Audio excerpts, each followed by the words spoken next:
Sexual abuse, also referred to as molestation, is forcing undesired sexual behavior by one person upon another. When that force is immediate, of short duration, or infrequent, it is called sexual assault. The offender is referred to as a sexual abuser or molester. Sexual assault can be verbal, visual, or anything that forces a person to join in unwanted sexual contact or attention. Examples of this are voyeurism when someone watches private sexual acts, exhibitionism when someone exposes him, herself in public, incest, sexual contact between family members, and sexual harassment. It can happen in different situations, by a stranger in an isolated place, on a date, or in a home by someone you know. Rape is a common form of sexual assault. It is committed in many situations on a date, by a friend or an acquaintance, or when you think you are alone. Violence against women by anyone is always wrong, whether the abuser is someone you date, a current or past spouse, boyfriend, or girlfriend, a family member, an acquaintance, or a stranger. You are not at fault. You did not cause the abuse to occur, and you are not responsible for the violent behavior of someone else. If you or someone you know has been sexually assaulted, seek help from other family members and friends or community organizations. Reach out for support or counseling. Talk with the healthcare provider, especially if you have been physically hurt. Learn how to minimize your risk of becoming a victim of sexual assault or sexual abuse before you find yourself in an uncomfortable or threatening situation.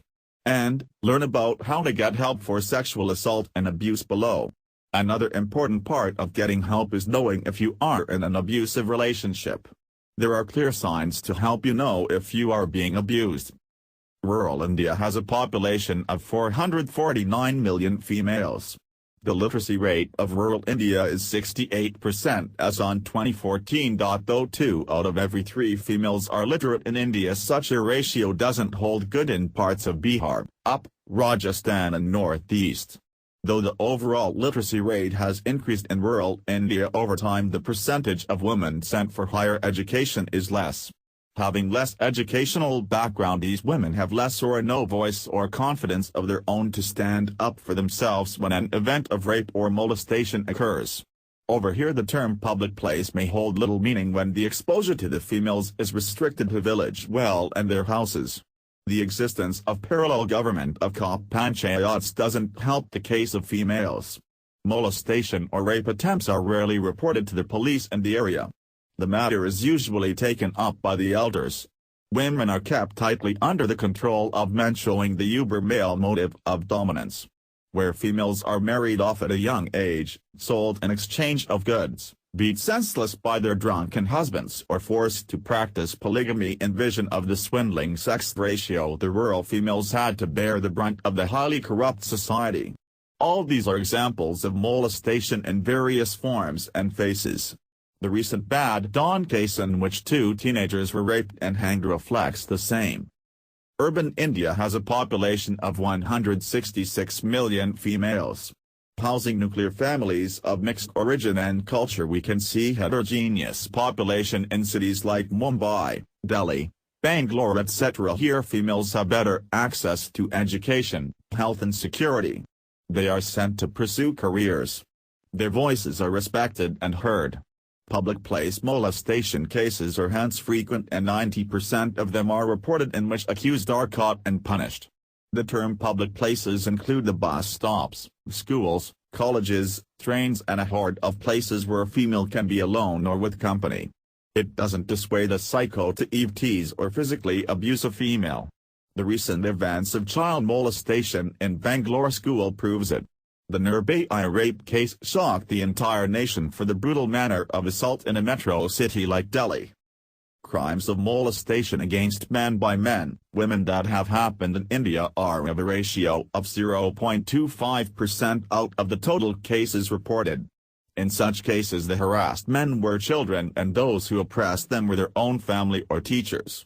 In the episode of Satyam Navjayat Season 1, several cases of child molestation have come forward, motivating others to fight molestation happening in the privacy of their households. Laying out the problems of molestation in public places in the rural and urban India was easy. The hard part is to see how to combat them. Solution lies in the mindset of this society. Our Vedanta religion uphold female as powerful equivalent to gods. Our country is called Bharat Mata. The rivers and natures symbolically feminine. Thus surrounded by the beauty and purity of the meaning of sin's power, why is the male-dominant society hampering it? The way a child is nurtured to uphold the values and morals is important. The way he or she will behave in the future, not only towards their relations but also to a complete stranger. Apart from this vow, the law against molesters can be made more stringent. The Kop Panchayats should be removed from their position of power. Rural population must be given more access to education, health and security. Women should learn to speak up for self-defense. This will increase their confidence to pursue their life without the fear of the unknown. They must report the cases of molestation, as hiding them would only encourage the lawbreakers to commit more crimes. Everyone in this world should be committed to protect and respect their fellow human beings. It's a deed surpassing all virtues.